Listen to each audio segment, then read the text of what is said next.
ಜಯಂತಿಯನ್ನು ಮಾಡಿದಂಥವರು ಈ ರಾಜ್ಯದ ಮುಖ್ಯಮಂತ್ರಿ ಆಗಿರ್ತಕ್ಕಂಥ ಸಿದ್ದರಾಮಯ್ಯ ಹಿಂದುಳಿದ ಬೇಕಾದ್ರು, ವಿಶೇಷವಾಗಿ backward caste, minority, SC ST ಅಂದ್ರೆ ಸಿದ್ದರಾಮಯ್ಯ ಪಂಚಪ್ರಾಣ. ಬಹುಶಃ ನಾನು ಕಂಡಾಗೆ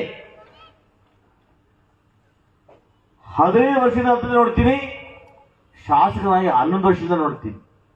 ಆದರೆ ಅಂತ ವಿಶಾಲ ಸದೃಢಿ ಮನುಷ್ಯನನ್ನ ನಾನು ಯಾವತ್ತೂ ಕೂಡ ಕಂಡಿಲ್ಲ.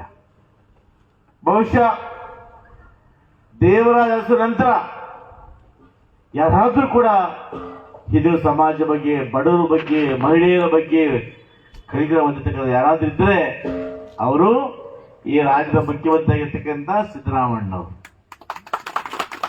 ನೋಡಿ, ಇದೆಲ್ಲ ಗೊತ್ತಿಟ್ಕೊಂಡೆ ಅವರು ಅಧಿಕಾರಕ್ಕೆ ಬಂದ ನಂತರ 5 ಯೋಜನೆಗಳನ್ನ 5 ಬಗೆಗಳನ್ನು ಕೊಟ್ಟಿವಿ ನಾವು. ಇವತ್ತು ನಾವು ಎಲ್ಲ ಬಡವರು ಬದುಕಬೇಕು ಅಂತೇಳಿ ಕರೆಂಟ್ ಅನ್ನ ಇವತ್ತು ಫ್ರೀ ಮಾಡಿದ್ದೀವಿ. ಯಾರ್ಯಾರು ಓದ್ಕೊಂಡ್ರು ಅವ್ರಿಗೆ 6 ತಿಂಗಳ ಕೆಲಸ ಸಿಕ್ಕಿಲ್ಲ ಅಂತ ಹೇಳಿದ್ರೆ ಯುವ ನಿಧಿಯಲ್ಲಿ ಅವರ ಪ್ರತಿ ತಿಂಗಳು ಅವರಿಗೆ 3,000 ಕೊಡುವಂತ ಕೆಲಸವನ್ನು ಮಾಡ್ತಾ ಇದ್ದೀವಿ. ಇದು ಸಿದ್ದರಾಮಯ್ಯನವರ ಕಾಂಗ್ರೆಸ್ ಸರ್ಕಾರದ ಬಡವರ ಬಗ್ಗೆ, ಹಿಂದುಳಿದವರ ಬಗ್ಗೆ, ಅಲ್ಪಸಂಖ್ಯಾತರಿರ್ತಕ್ಕಂಥ ಪ್ರೀತಿ ಮತ್ತು ಕಾಳಜಿ. ನಾವೆಲ್ಲ ಹೇಳ್ತಾರೆ, ನಾನು ಯಾವುದೋ ಸಂದರ್ಭಗಳಲ್ಲಿ ನಾವೆಲ್ಲ ಒಂದು, ನಾವೆಲ್ಲ ಇಂದು ಅಂತ ಹೇಳ್ತಾರೆ. ಆದ್ರೆ ಹಿಂದುಳಿದವರನ್ನ, ರೈತರನ್ನ ಎಲ್ಲೂ ಕೂಡ ಬಿಟ್ಕೊಳ್ಳೋದಿಲ್ಲ ಯಾರು ಕೂಡ. ಆ ನಿಟ್ಟಿನಲ್ಲಿ ಇವತ್ತು ನಿಮ್ಮ ಸಮಾಜ ಕೇಳಿದ್ವಿ, ನಾನು ಶಾಸಕನಾದ್ಮೇಲೆ ಇವತ್ತು ಲೋನ್ ಆಗ್ಬೋದು, ಹಾಸ್ಟೆಲ್ ಆಗ್ಬೋದು, ವಿದ್ಯಾಭ್ಯಾಸ ಆಗ್ಬೋದು, ಎಲ್ಲದೂ ಕೂಡ ಅನುಕೂಲ ಮಾಡಿಕೊಡ್ತಾ ಇದ್ದೀನಿ ಗೋವಿಂದಪ್ಪವ್ರೆ. ಮತ್ತೆ ನೀವು ಅಂದ್ಕೊಂಡಿದ್ದೀರಿ ಪಾಪ ಕೆಲವು ಮಾಹಿತಿ ಕೊರತೆ ಇರ್ಬೋದು.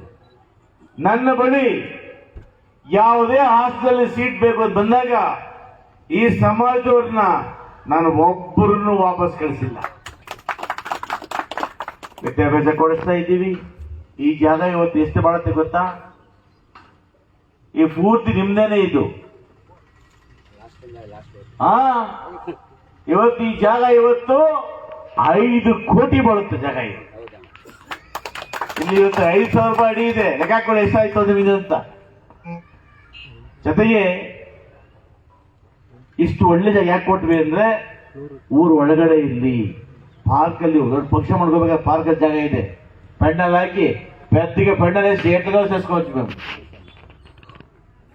ఆమెలే నీవెల్ల కూడా మాకు ఎమ్మెల్యే వాళ్ళు కాలు పక్కన ఇచ్చేసింది, మాకు వాసన వస్తుంది. దానికోసము ఈ ಕಾಲು కోసం ಇವತ್ತು 1 ಕೋಟಿ ರೂಪಾಯಿಗಳನ್ನ ಮಂಜೂರು ಮಾಡಿದ್ದೇನೆ. ಸಂಪೂರ್ಣವಾಗಿ ಕನ್ನಡವನ್ನು ಪರಮಂಡೆ ಕಟ್ಕೊಡ್ತೀವಿ. ಕಟ್ಟಡ ಆದ್ಮೇಲೆ ಏನ್ ಜಾಗ ಉಳಿಯುತ್ತೆ ಅವೆಲ್ಲವೂ ನಿಮ್ಮದೇ. ಇಲ್ಲಿ ಸಮುದಾಯ ಭವನ ಏನು ಒಳ್ಳೆ ಛತ್ರ ಕಟ್ಬೋದು ಅಲ್ವಾ? ಜೊತೆಗೆ ಇವತ್ತು ನೀವೇನು ಭವನ ಕಟ್ಟಿದ್ದೀರಿ ಬಹಳ ಸಂತೋಷ. ಯಾರನ್ನು ಕೇಳಿದ್ರೆ ಕಷ್ಟ ಕಟ್ಟಿದ್ದೀರಿ.